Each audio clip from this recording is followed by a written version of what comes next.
Hello everybody, কেমন আছো সবাই? Welcome to my class, welcome to Sayantani ইকোনমিয়া।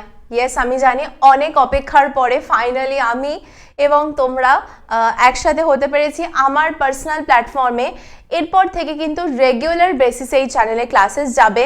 শুধু ইকোনমিক্স নয়, তার সাথে সাথে আরও অনেক সারপ্রাইজেস তোমাদের জন্য থাকবে। তো অবশ্যই আমার এই চ্যানেলটাকে সাবস্ক্রাইব করো, আমার এই ইনিশিয়েটিভটাকে সাপোর্ট করার জন্য তোমরা অবশ্যই সঙ্গে থেকো।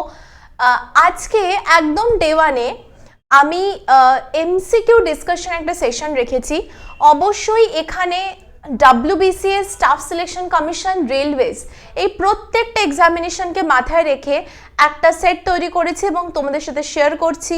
তো তোমরা অবশ্যই কমেন্টে উত্তর দিতে থাকবে যারা যারা দেখছো ক্লাসেস, এবং যারা পরবর্তীকালে দেখবে তারা কিন্তু অবশ্যই এই ভিডিওর কমেন্ট সেকশনে জানাবে যে এরপরে আরও কি কি বিষয় তোমরা দেখতে চাইছো।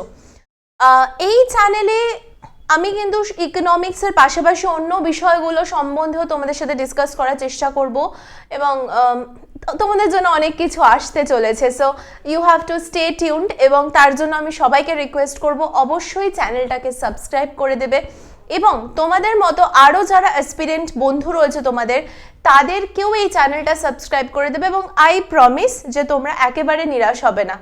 ওকে, সো আজকের যে ক্লাসটা নিয়ে আমরা চলে এসেছি, সেই ক্লাসটা দেখতে পাচ্ছ ইকোনমিক্সের এমসিকিউ ডিসকাশন। তার মানে আমরা ভীষণ ইম্পর্টেন্ট ইকোনমিক্সের এমসিকিউ কয়েকটা ডিসকাস করব। তো আমরা একটা একটা করে আসতে থাকি।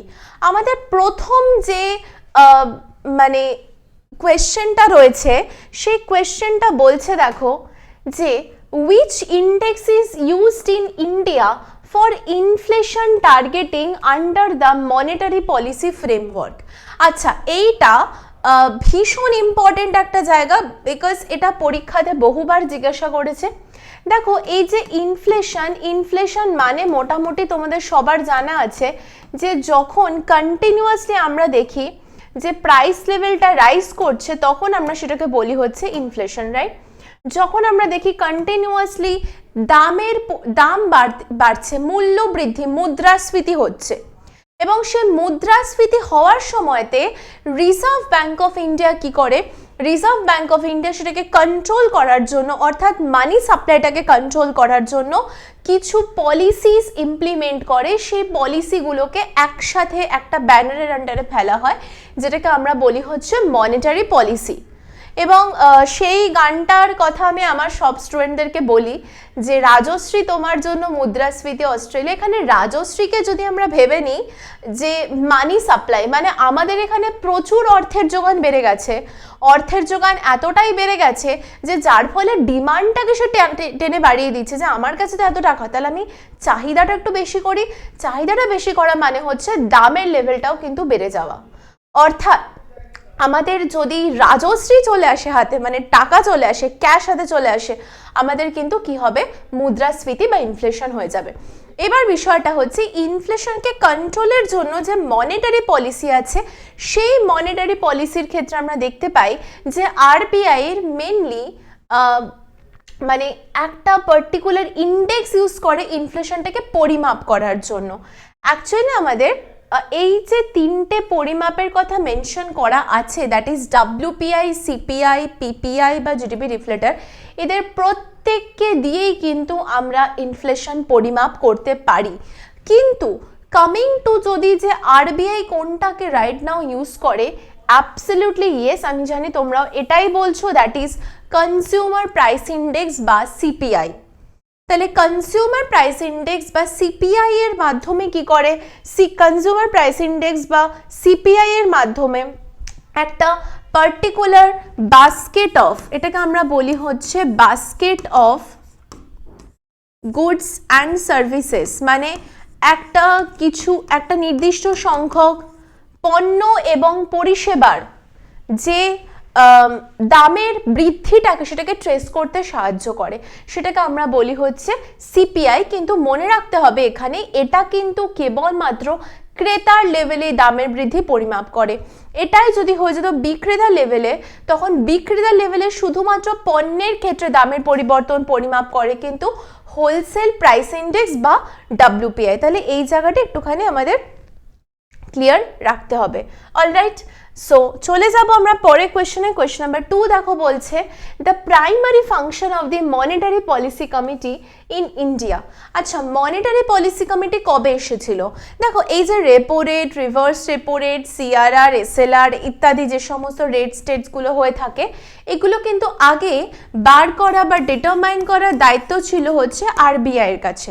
কিন্তু আরবিআই এই মনিটারি পলিসি সম্পর্কিত যে রেটগুলো ডিটারমাইন করা অথবা মনে করো ইনফ্লেশনকে টার্গেট করা, এই পুরো রেসপন্সিবিলিটিটা দিয়ে দেয় নিজের কাঁধ থেকে একটা নতুন সংস্থার কাছে, যে সংস্থার নাম হচ্ছে কি, সেই সংস্থার নাম হচ্ছে মনিটারি পলিসি কমিটি। এই কমিটি কিন্তু 2016 সালে তৈরি হয়েছিল। এই কমিটি কবে তৈরি হয়েছিল? 2016 সালে। এই কমিটির মেইন যেটা ছিল, মেইন কাজ যেটা ছিল, অপশনস বলছে দেখো, ফিস্কাল ডেফিসিট কন্ট্রোল করা। নো, ফিস্কাল ডেফিসিট কন্ট্রোল করা আমাদের ভারত সরকারের কাজ, মানে এটা সেন্ট্রাল গভর্নমেন্টের ফাংশন, সো এটার মধ্যে আসবে না। Determine the policy interest rate, এবং পলিসির ইন্টারেস্ট রেটটাকে ডিটারমাইন করা। এটাই তো মনে হচ্ছে হবে, কেননা তাছাড়া তো আর কিছু আমরা মানে হওয়ার অপশানই নেই, বিকজ আমি অলরেডি বলে দিলাম যে পলিসি ইন্টারেস্ট রেটসগুলো, রেপো রেট কত হবে, রিভার্স রেপো রেট কত হবে, সিআরআর কত হবে, এসএলআর কত হবে, এগুলোকে ডিটারমাইন করছে। আচ্ছা, এছাড়া যে ইউনিয়ন বাজেট অ্যাপ্রুভাল, এটা কার দায়িত্ব? কমেন্ট করে জানাও যে ইউনিয়ন বাজেট অ্যাপ্রুভাল কার রেসপন্সিবিলিটি? পাবলিক সেক্টর ব্যাংকে পরিচালনা করা আরবিআই এর কাজ, not the monetary policy committee. So the answer is simply option number B. চলে যাই কোয়েশ্চেন নাম্বার 3 তে। এর মধ্যে কোনটাকে বলা হচ্ছে ইন্টারমিডিয়েট গুড হিসেবে মনে করা হয় ন্যাশনাল ইনকাম অ্যাকাউন্টিং এর ক্ষেত্রে? ন্যাশনাল ইনকাম অ্যাকাউন্টিং এর ক্ষেত্রে এর মধ্যে কোনটাকে ইন্টারমিডিয়েট গুড হিসেবে মনে করা হয়? আচ্ছা, ইন্টারমিডিয়েট গুড মানে কি? ইন্টারমিডিয়েট গুড মানে হচ্ছে যেই গুডটা মনে করো দুটো জিনিসের মাঝে তৈরি হয় এবং যেটাকে আমরা ফাইনাল কনজিউমাররা গ্রহণ করি না, আমরা সেটাকে আরেকবার একটা প্রসেসের মধ্যে নিয়ে যাই এবং তারপরে সেটাকে আমরা ইউজ করি। একটা এক্সাম্পল দিচ্ছি, মনে করো যে আমি বাজার থেকে গিয়ে মিল্ক কিনে আনলাম, দুধ কিনে আনলাম। আচ্ছা, দুধটা বা মিল্কটা তো আমি নেচার থেকে ডাইরেক্টলি পাচ্ছি, আমাকে প্রকৃতি দিচ্ছে, তাই তো? তো তার মানে এটা হচ্ছে একেবারে প্রডিউসার্স গুড বা একেবারে উৎপাদকের পণ্য। এবার মনে করো আমি দুধটাকে ইউজ করে ছানা তৈরি করলাম। এই ছানাটা যদি আমি ডিরেক্টলি খেয়ে নিই তাহলে এখানেই শেষ। আবার কি করতে পারি? এই ছানাটাকে রিইউজ করে আমি মিষ্টি তৈরি করতে পারি। এই যে ছানা রয়েছে, এই ছানাটা তাহলে হয়ে গেল অন্তর্বর্তী পণ্য, বা এটাকে আমরা বলতে পারছি ইন্টারমিডিয়েট গুড, বিকজ ছানাটা ফাইনালি কনজিউমড হচ্ছে না, ছানাটাকে রিইউজ করে আবার তৈরি করা হচ্ছে মিষ্টি। সো মিষ্টি হচ্ছে ফাইনাল গুড এবং ছানা হচ্ছে ইন্টারমিডিয়েট গুড। এবং জানবে ন্যাশনাল ইনকাম অ্যাকাউন্টিং এর ক্ষেত্রে যেহেতু আর বাকি সমস্ত গুডস মানে সমস্ত ক্ষেত্রে আমরা দেখতে পাই যে আমরা ফাইনাল গুডসের দামটা, দ্যাট মিনস মিষ্টির দামটা যখন নিচ্ছি তার মধ্যে দুধের দাম এবং ছানা এই প্রত্যেকটা দাম ইনক্লুডেড থাকে। সো আমরা কিন্তু ন্যাশনাল ইনকাম পরিমাপ করার সময় এই ইন্টারমিডিয়েট গুডের দামটাকে কিন্তু ইনক্লুড করি না, রাদার এটাকে মাইনাস করে দিই। তো এখানে কোনটা অন্তর্বর্তী পণ্য বলা হচ্ছে? Wheat purchased by the households, মানে বিভিন্ন অর্থনীতিতে যে গম পারচেস করা হয়ে থাকে সেটাকে বলা হচ্ছে। আচ্ছা, তারপরে যেটা বলা হচ্ছে যে salaries paid to government employ, সরকারি এমপ্লয়ীদের যেই স্যালারিটা পেমেন্ট করা হচ্ছে। ওকে, মানে এটা কারেক্ট আনসার নয়। দেখছি flower used for making biscuits, purchase of A residential house. তাহলে এর মধ্যে কোনটা কারেক্ট আনসার হবে? যে এর মধ্যে কোনটাকে আমরা বলতে পারবো হচ্ছে একটা ইন্টারমিডিয়েট গুডের এক্সাম্পল। আচ্ছা, এটার উত্তর কি তোমরা কেউ দিতে পারবে যে এর মধ্যে কোনটা ইন্টারমিডিয়েট গুড হতে পারে?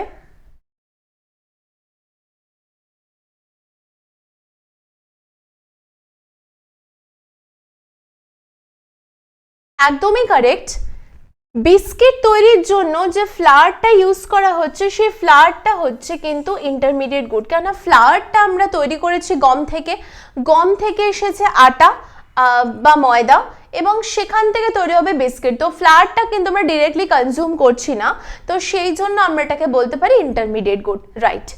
আমরা চলে যাব 4 নম্বরে।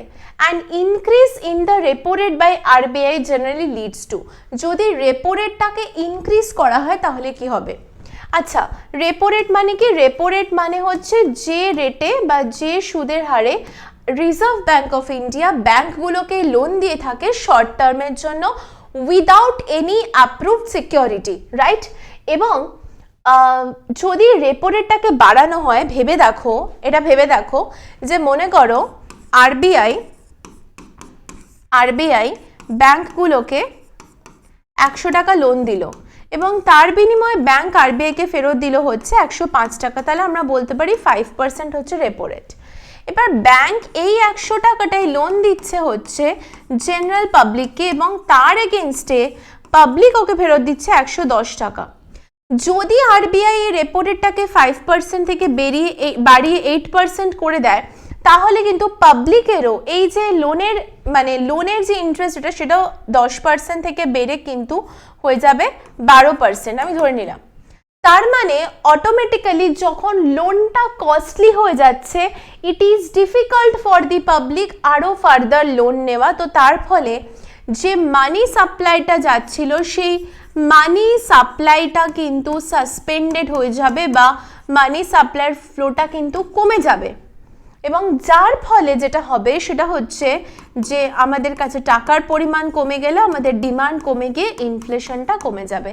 তার মানে যদি রেপো রেট কোনো কারণে আমরা দেখতে পাই যে রেপো রেটকে ইনক্রিজ করা হচ্ছে, ইন দ্যাট কেস আমরা দেখতে পাবো যে ব্যাংকের যে লোন দেওয়াটা সেই লোনটা কি হবে, রিডাকশন হয়ে যাবে, ঠিক আছে।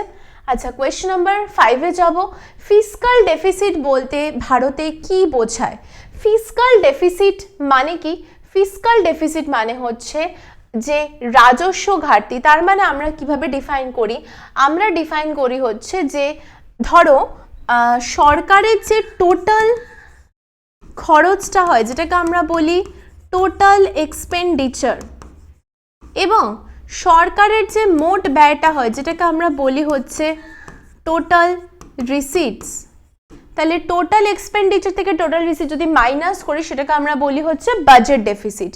এই টোটাল রিসিটের মধ্যে দুটো পার্ট থাকে, একটা পার্ট থাকে হচ্ছে যেটাকে আমরা বলি রেভিনিউ রিসিট, একটা পার্ট থাকে যেটাকে বলি ক্যাপিটাল রিসিট। এবার ক্যাপিটাল রিসিটের দুটো পার্ট থাকে, একটা হচ্ছে যেই রিসিটটা লোন জেনারেট করে, একটা থাকে যেই রিসিটটা লোন জেনারেট করে না, মানে লোনের পরিমাণটাকে ধরে না।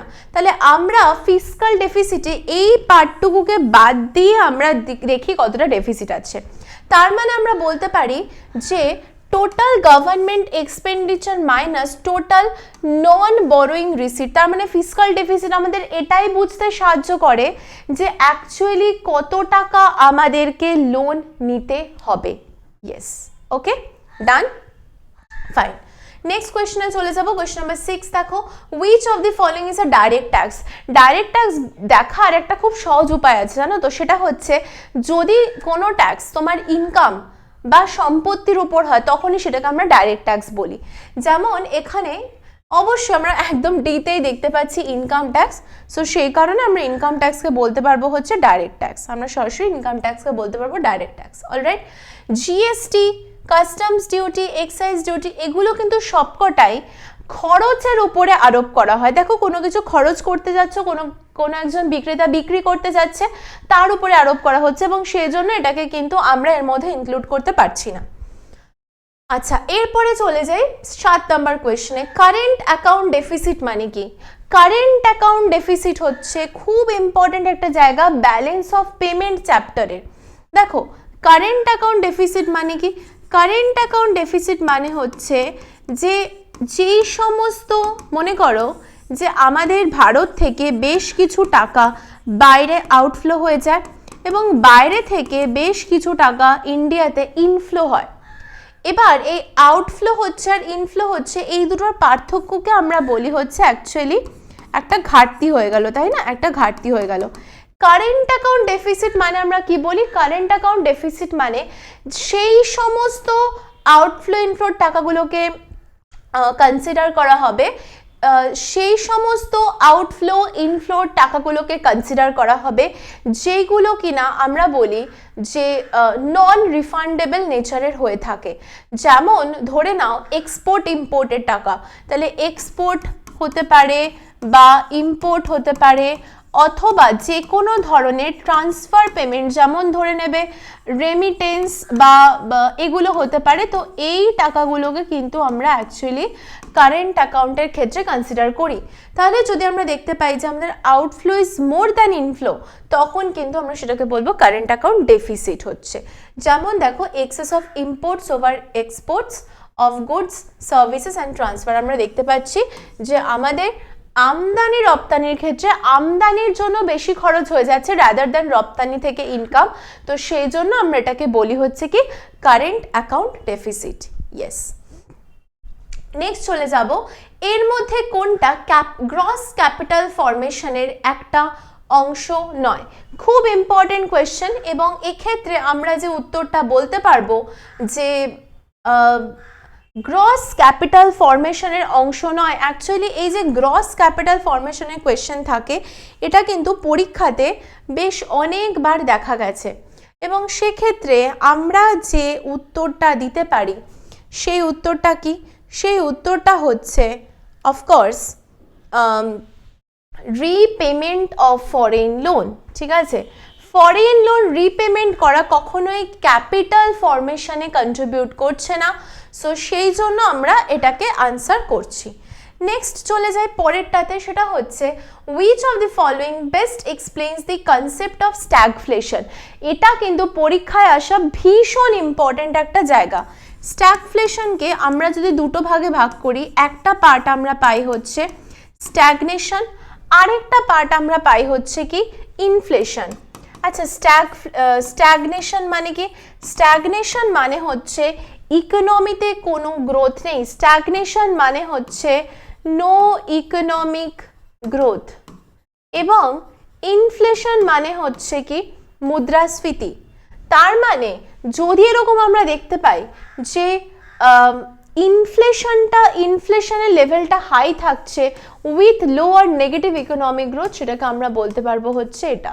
আচ্ছা, আরও কয়েকটা পয়েন্ট হতে পারে, যেমন হতে পারে দেখে নাও, একটা হতে পারে হাই আনএমপ্লয়মেন্ট, একদম যদি কিনা আমরা দেখতে পাই যে বেকারত্বটা বেশি, সেটাও হতে পারে।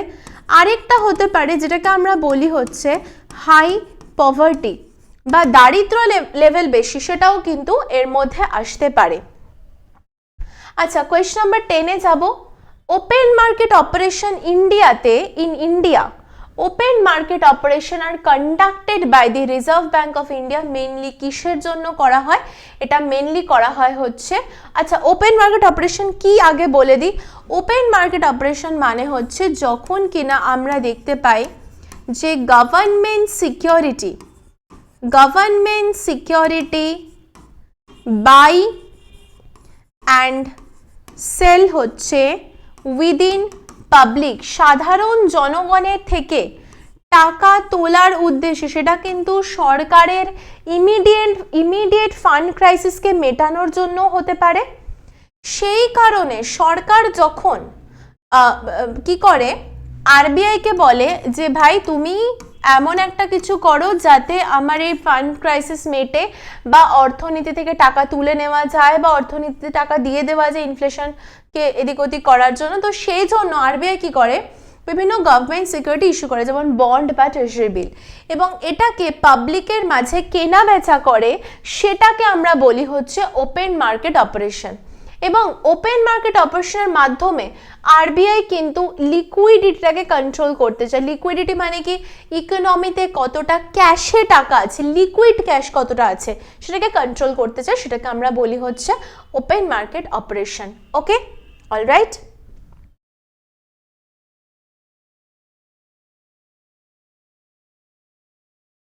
So that's all for today. Thank you everybody. ক্লাসটা কেমন লাগলো অবশ্যই জানো, এবং এরকম আরও যদি ক্লাসেস তোমরা চাও সেটাও কিন্তু কমেন্ট করে জানিও, সেক্ষেত্রে আমি আরও বেশি তোমাদের জন্য ক্লাসেস প্রোভাইড করার চেষ্টা করব। So thank you for watching, have a very great day.